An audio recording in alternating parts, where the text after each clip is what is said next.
These speakers have been my nemesis. All I remember is What do you think of the KEF LS50s? How good are they? Do you have something comparable? so on and so forth. And now, well, I'm here reviewing it. So good luck, Kev.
Cabinet. No, I'm just kidding. No, I'm just kidding. I'm gonna. No, I'm gonna be serious. And you know what? I really thank Kev for letting us do this review. Yeah, at the beginning of the video, I'm just joking. So, Is he though? the overall build of this, it's really good. When you knock on this, you can feel actually how inert it is. It's just the cabinets are solid built. I do like the looks, especially I think the original kind of copper on the black. I think looks really slick. It's got the touch buttons on there to do any adjustments like volume control, and you can do source control or anything on there. Overall, till this day, even though this design has been out for many years now, it still looks sleek. It's always been kind of sleek modern design. You've got the front that had this nice curve on there. Overall, it's unique and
LS50s performed quite nicely, I find.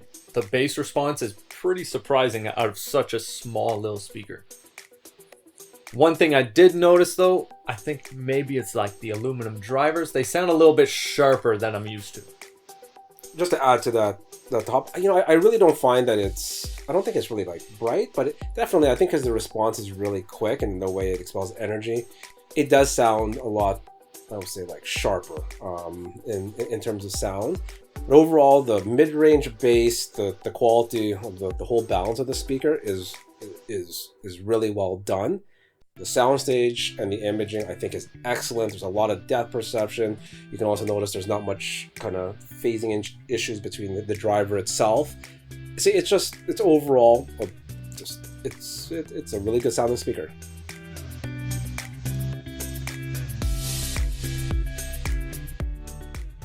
We performed our classic dB test on the LS50 Wireless 2s, and around 65 decibel normal conversation level, I found they had a really nice presentation. The mid-range and the highs were really nicely detailed. They traveled through our space quite easily. And then with the bass, I mean, it is a smaller cabinet, but it still provided a pretty good amount of bass that it was nice and easy to enjoy. I think with higher volumes, this speaker, because of the amplifier power, puts out a lot. But with anything, there's always so much to be expected in terms of pressurizing a room. It is a 5.25 inch driver. It still did a really good job. I think we comfortably we reached just over 80 decibels, which it can handle that all day long. And when we tried to push it a little bit much, you can tell it's been slowly going higher, but it's almost like it's just the top end and maybe not all the bass. But again, for this speaker in this size, it is still very impressive.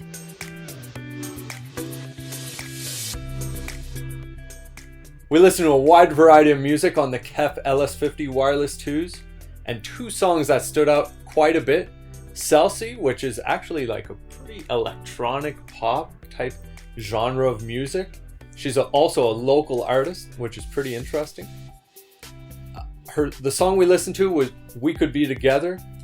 One thing I really liked about this song is the good clean bass, and I find with the KEFs, they actually provided a really nice clean bass response. The highs were really well detailed. I found they really excelled at this kind of music. One thing I've always liked Selci, she would come and she would listen to some of her records that she would do at our place, and she's also performed at some of our events or some of our fundraiser events that we would do. So anybody, we'll put the link below. You can see on her YouTube, and you can find her on streaming platforms like Apple Music. So please support her. Yeah, so when listening to this track, the one thing I really think was really noticed and was really apparent in the speaker is the way it images. Like it has a really nice, like just expansive soundstage on this. The speaker does seem to really disappear.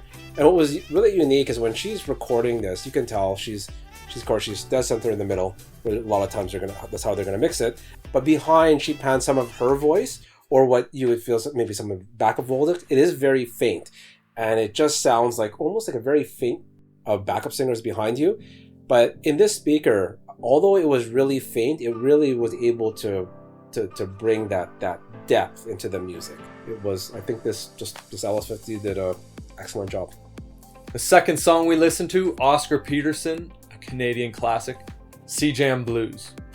I was listening to Q on CBC this morning, and they were talking to Oscar Peterson's wife on the program, and it was kind of gave me this feel of like, you know what, I just really need to listen to some Oscar Peterson today.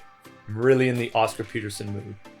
Playing that C-Jam Blues song on these KEFs sounded really nice. The piano was really well detailed. You could kind of really see where all the band members were placed along the stage and everything like that.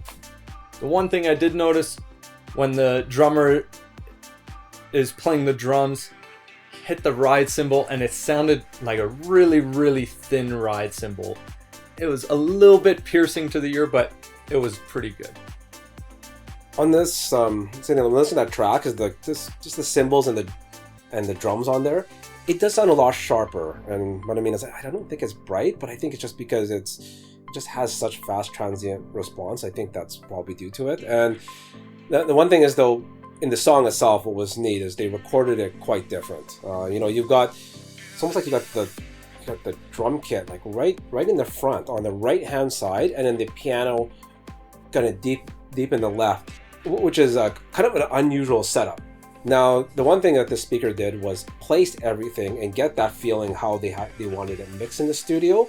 It did such a good job. So when they're playing the pianos, and because of the clarity of the speakers in the back, that piano just still really came alive. And you can picture it was deep in the background, and then you got that drum kit on your right and quite forward of it. So interesting how they mixed it, but the speakers was able to create that environment in that stage.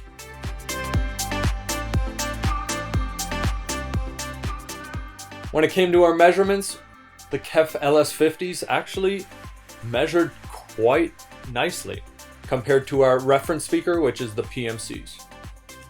When we were looking, I'm just looking at it here, having a look at the bass response, KEF is actually pretty on point. On their website, they say they cut off around 40 hertz, and we can see that in our measurement, right out around that 40 hertz range, they really start to plummet. But it's actually a pretty respectable bass response for such a small driver of 5¼ inches.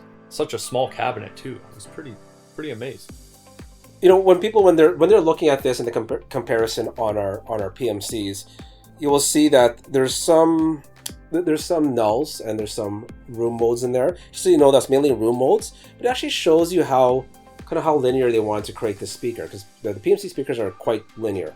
It really does follow a very similar pattern as our PMC speakers, as opposed to like the Concept 50s that we measured recently.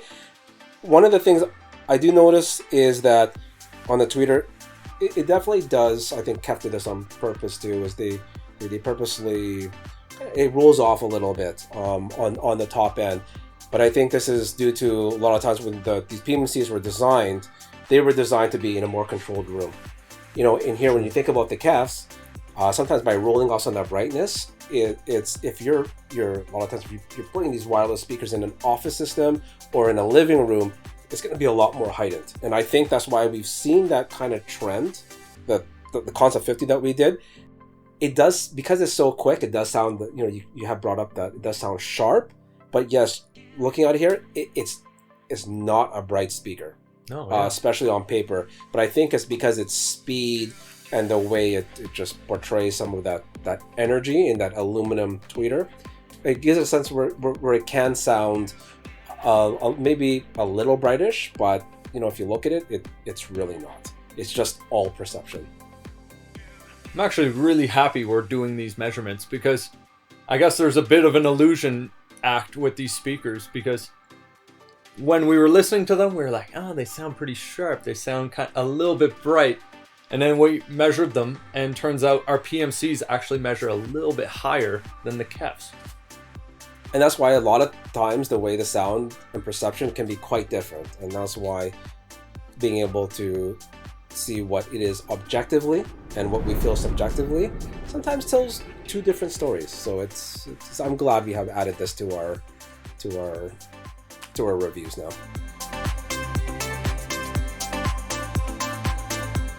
We really recommend the KEF LS50 Wireless 2s for the individual or family that just wants a really nice sounding speaker. You can kind of place it in any room and they sound really nice. One thing I really like about the KEF LS50s is the fact that they're so usable. You can AirPlay onto them. You can use all your favorite streaming platforms. And it just works really well. For all the years selling against it, though, I've always respected it. In the past, I own a pair of KEFs. The ones that were built, they're the old Model 3s. It was their reference system back in the 90s, and I think I'm most likely gonna still keep them after all these years later. So, always big fan of the brand. I would say the nice thing about this and recommend it can be used in so many different applications. One thing is because the connectivity to your TV, which is easy in a living room. You don't need other additional amplifiers. or anything like that. You can just connect a sub if you want more bass. Now when you're doing like say an office system, right? You're gonna do like a desktop system. It's perfect. You can set it up there again. Keep everything really minimal. It's really the complete kind of all-in-one wireless solution. Thanks for watching our video today on the KEF LS50 Wireless 2s. If you have any questions about them, leave us a comment down below. Do you like the measurements we've added to our videos? Let us know. Please like, subscribe, and hit that notification bell, and we'll see you in the next one.